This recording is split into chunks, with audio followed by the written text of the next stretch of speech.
Before we kick off tonight's Soccer Bedtime Story, I want to just say how happy we are to be back with you, soccer friends. We had to take a short break. Our computer gave out, and it took us some time to get everything back up and running. But we're here again, and we truly want to keep these stories going. A huge thank you to our bedtime ballers, our monthly supporters who make this podcast possible. You've helped bring us back, and you're the reason these stories reach families all around the world. If your family looks forward to these stories each night, we're asking you to take the next step. Become a bedtime baller today. For just a few dollars a month, less than the cost of a stadium snack, you help us creating new episodes, new moments, and new memories. Without the support, it becomes really hard to keep this going consistently. So if you've ever thought about joining, this is the moment. Head over to Soccer Bedtime Stories and sign up today. Your support truly makes the difference between these stories continuing or going quiet. And don't forget to follow us on Instagram at MySoccerBedtime for behind-the-scenes moments, bedtime shoutouts, and more fun with your soccer friends. Alright, boots off, blankets on. It's time for tonight's story.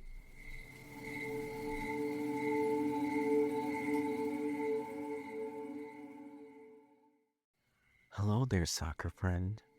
Before we begin tonight's story, we'd like to send 4 special shoutouts across the world to our soccer friends listening in Opole, Poland, Port Coquitlam, British Columbia, Grafton, Ohio, and White Bluff, Tennessee. If you enjoy traveling through soccer history with us, please follow Soccer Bedtime Stories on your favorite podcast app. Leave us a 5-star review and share the show with another soccer friend. It is a small action that makes a huge difference and helps more families discover our stories. Now, wherever you may be tonight, find a comfortable place, pull your blanket close, and allow the busy sounds of the day to slowly fade away.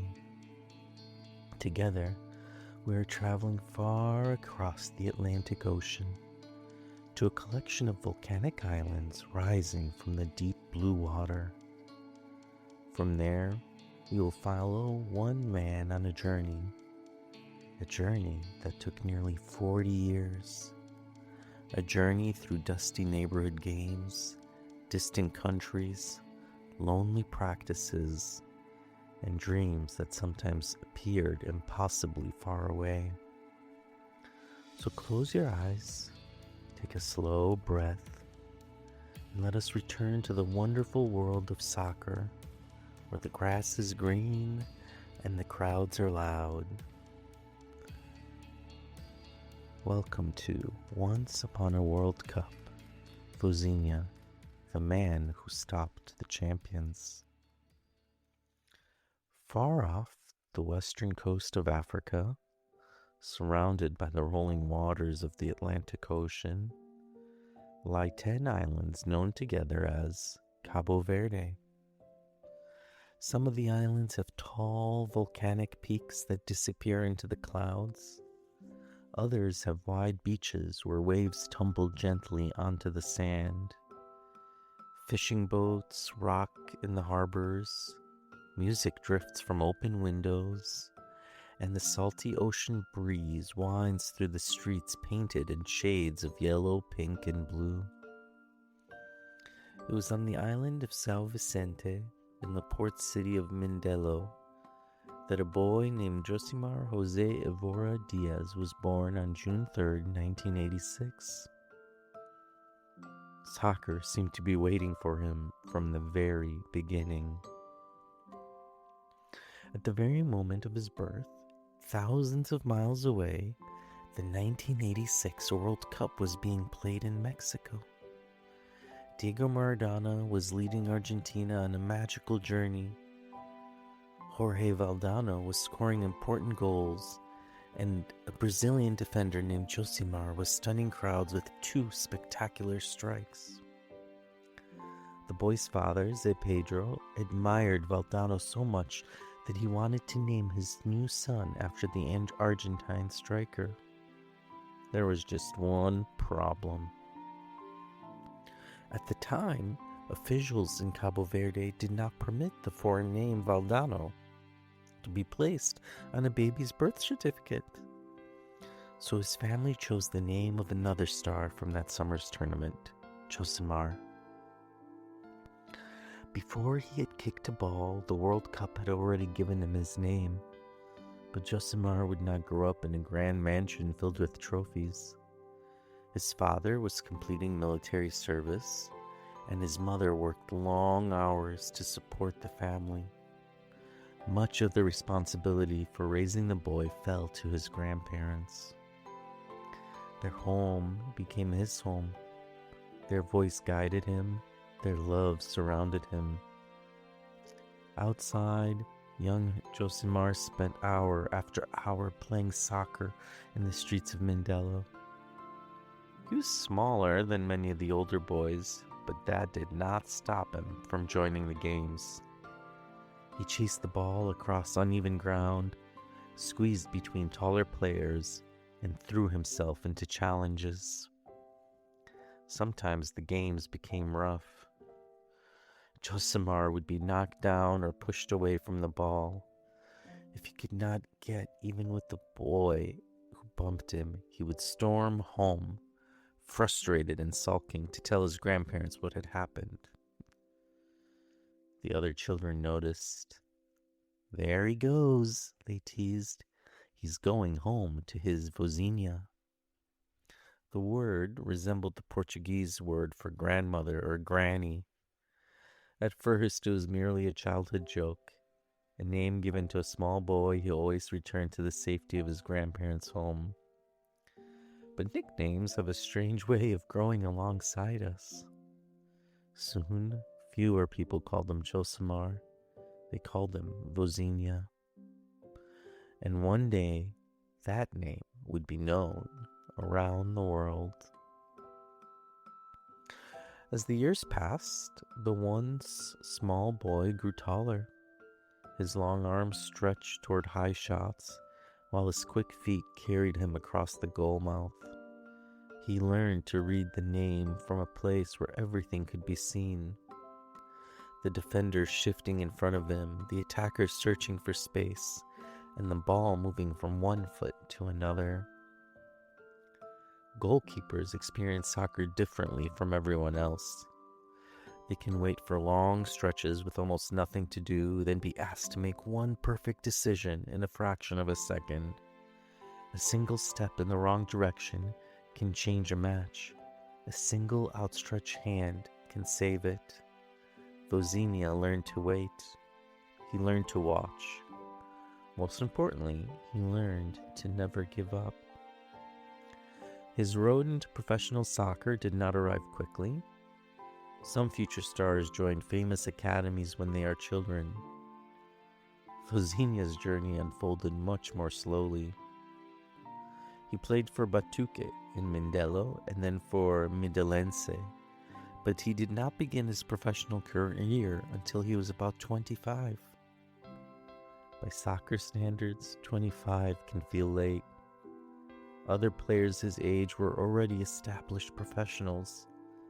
Some had played in major European leagues or represented their countries. Vozinha was only beginning.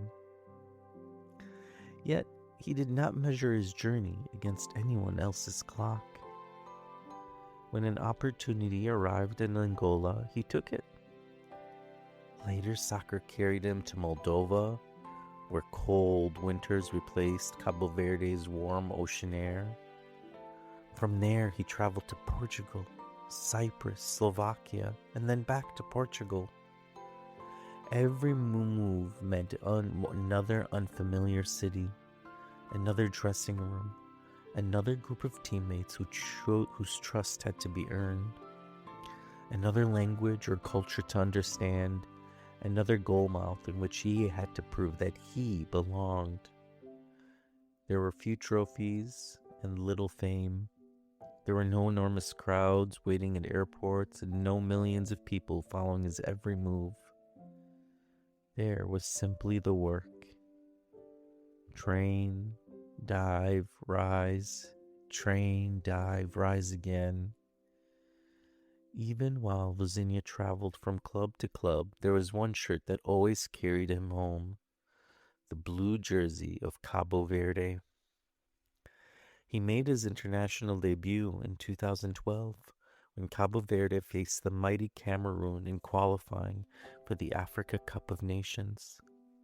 Cabo Verde won the first match 2-0 and protected its advantage in the second leg, qualifying for a major international tournament for the first time. At the 2013 African Cup of Nations, the newcomers surprised nearly everyone by advancing to the quarterfinals. It was the beginning of a new era for Cabo Verdean soccer, and Vozinha stood at the center of it. Year after year he returned. He played in the 2015 Africa Cup of Nations, then again in 2021. Then the tournament held in 2024 when Cabo Verde won its group and reached another quarterfinal. His hair began to gray. Younger teammates joined the squad. Signed players came and went. Vozinha remained. For more than a decade, he guarded Cabo Verde's goal.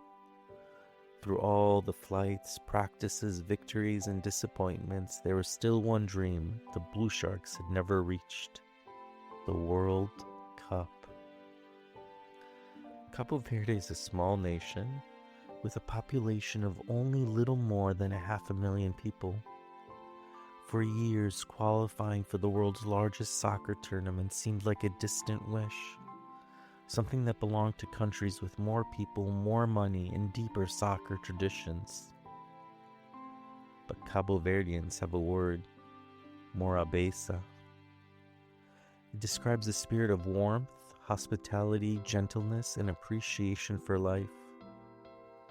There is no single English word that captures its entire meaning. It is something felt rather than translated, a reminder that happiness is not measured by how much you possess, but by the love and pride you share. The Blue Sharks carried that spirit with them. During qualifying for the 2026 World Cup, Vozinha did not allow a goal in any of Cabo Verde's 5 home matches. The goalkeeper, who had once seemed late to begin his career, was now helping his nation reach a place it had never been. At last, Cabo Verde qualified for its first World Cup, and when the tournament began, Vozinha had just turned 40. Cabo Verde's first match would be in Atlanta against Spain, the reigning European champions and one of the favorites to win the World Cup. Spain had world-famous players. They could move the ball so quickly that opponents sometimes appeared to be chasing shadows. Nearly everyone expected them to win. That evening, before the match, Vozinha's mother, Ana Cadida Evora, appeared on television back home. She made a fearless prediction. No ball, she said, would enter her son's goal. The next day, beneath the enormous roof of the Atlanta Stadium, Spain began its attack. Red shirts swept forward, passes zipped across the grass. Shots came from the left and from the right. Spain sent 27 attempts toward Cabo Verde's goal and controlled the ball for almost 3/4 of the match. But every time danger arrived, there was Vozinha. A Spanish attacker found space inside the penalty area and fired. Vozinha dropped quickly and blocked the shot. Another came through a crowd of legs. He saw it late, but he pushed it away. A header flew toward the net. His gloves rode to meet it. Spain shot low. Vozinha went down. Spain shot high. Vozinha stretched upward. Spain tried power. He stood firm. They tried placement. He moved across the line. 7 shots reached their target. Vozinha saved all 7. With every stop, something inside the stadium began to change. Spanish confidence slowly tightened into a worry. Cabo Verdean hope, once quiet and cautious, grew louder. The scoreboard still read, Spain 0, Cabo Verde 0. As the minutes passed, Vozinha's mother's prediction drew closer to becoming true. When the referee finally blew the whistle, the Blue Sharks had done it. In their first World Cup match against one of the finest teams on earth, Cabo Verde had earned a draw. The players embraced as though they had won the trophy. Supporters cried in the stands. Across the ocean, celebrations filled the streets of Praia and Mindelo. Vozinha dropped to the grass, overcome with emotion. He thought of his grandparents, the people who raised him, protected him, and unknowingly given him the nickname the world was now shouting. Both had passed away before they could see this night. Perhaps Vozinha knew that they were watching from somewhere beyond the stadium lights. His mother's promise had also come true. Not one ball had entered her son's net. When the goalkeeper left the field, tens of thousands of people followed him on social media. But during the match, a Brazilian broadcaster encouraged viewers to celebrate Vozinha by following his account. The number climbed: 100,000, 1 million, 5 million, then 10 million. Within days, the quiet, well-traveled goalkeeper had become one of the most followed athletes in the world. Yet, when he spoke about his son Fabe, he did not make the moment about himself. "It's all for Cabo Verde," he said. The story soon became even more emotional. Vozinha's mother had not been able to travel to the United States for his first match.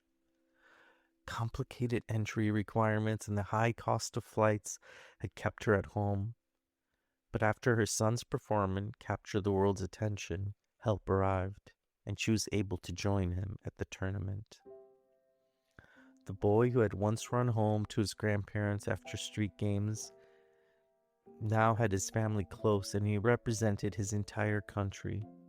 Cabo Verde's adventure continued. The Blue Sharks reached the final group match against Saudi Arabia, still capable of advancing. Once again, the contest ended 0-0. Once again, Vozinha kept the ball out of his net.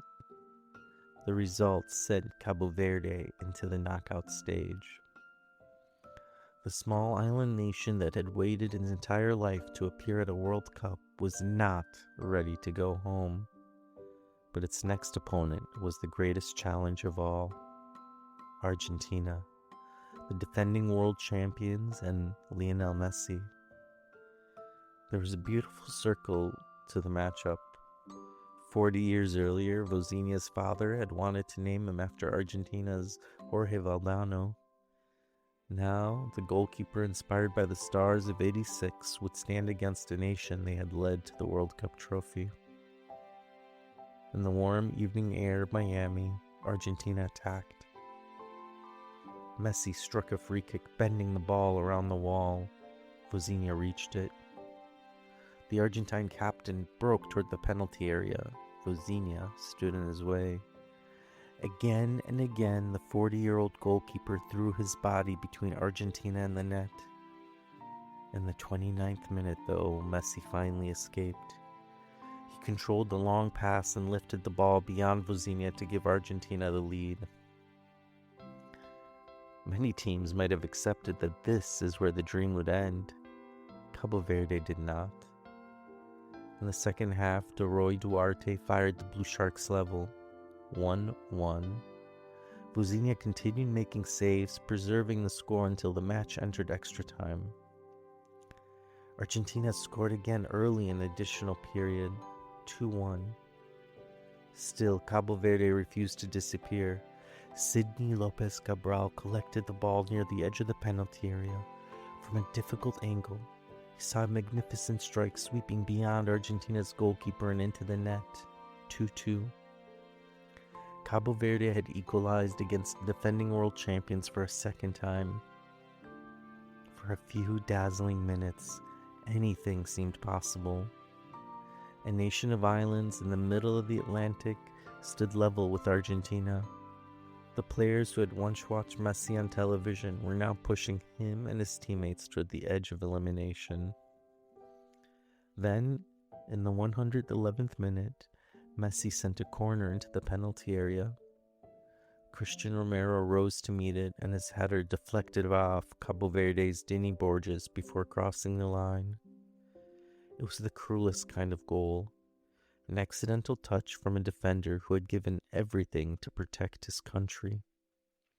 Argentina led 3-2. Cabo Verde pushed forward one final time, yet, alas, there would be no third equalizer. When the final whistle sounded after 120 exhausting minutes, some Blue Sharks fell to the ground. Their first World Cup journey was over. Vozinha had conceded 3 goals, but even then it felt as though he had stopped Argentina over and over again. He had made 8 saves and forced the defending champions to a fight until the final moments of extra time. Argentina had survived. Cabo Verde made history. Long after the score is forgotten, people will remember what they saw. A 40-year-old goalkeeper stretching through the Miami night, refusing to let an impossible dream end quietly. Vozinha and Cabo Verde did not lift the World Cup trophy. The team did not advance to the next round, yet victory is not always measured by the final score. Sometimes victory is found in reaching a place no one believed you could reach. It is found in beginning your career when others might say it is already too late. It is found in continuing when the journey takes you far from home. It is found in representing the people who raised you even after they are gone. And sometimes it is found in standing in front of the world's greatest players and showing them that no dream, not even one born on a tiny island in the Atlantic, is too small to matter. So tonight, soccer friend, remember the boy called Vozinha. Remember how a teasing childhood nickname became a name cheered across the world. Remember the grandparents who gave him a home, the mother who believed no ball would pass him, and the goalkeeper who waited nearly 40 years for his World Cup moment. When your own dream appears to be taking too long, think of Vozinha. Keep working, keep believing. And when your moment finally arrives, stand tall, open your arms, and meet it with courage. Sleep well and dream big, soccer friends.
Thanks for joining us under the stars.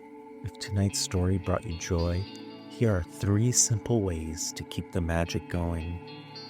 1. Become a bedtime baller. Support the podcast for the cost of a stadium churro or a match day snack at soccerbedtimestories.com. You can find the link in the show notes as well. 2.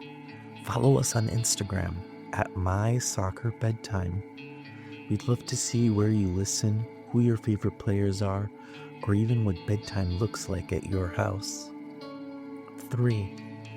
Read the biggest soccer adventure so far. Grab a Soccer Mystery Chronicles, The Haunting of St. Mary's Stadium, and dive into the world of haunted tunnels, hidden relics, and brave sisters solving the game's greatest mystery. With your support, we'll keep telling the stories that help kids and adults fall asleep dreaming of goals, teamwork, and faraway stadiums. Sleep well and dream big, soccer friends.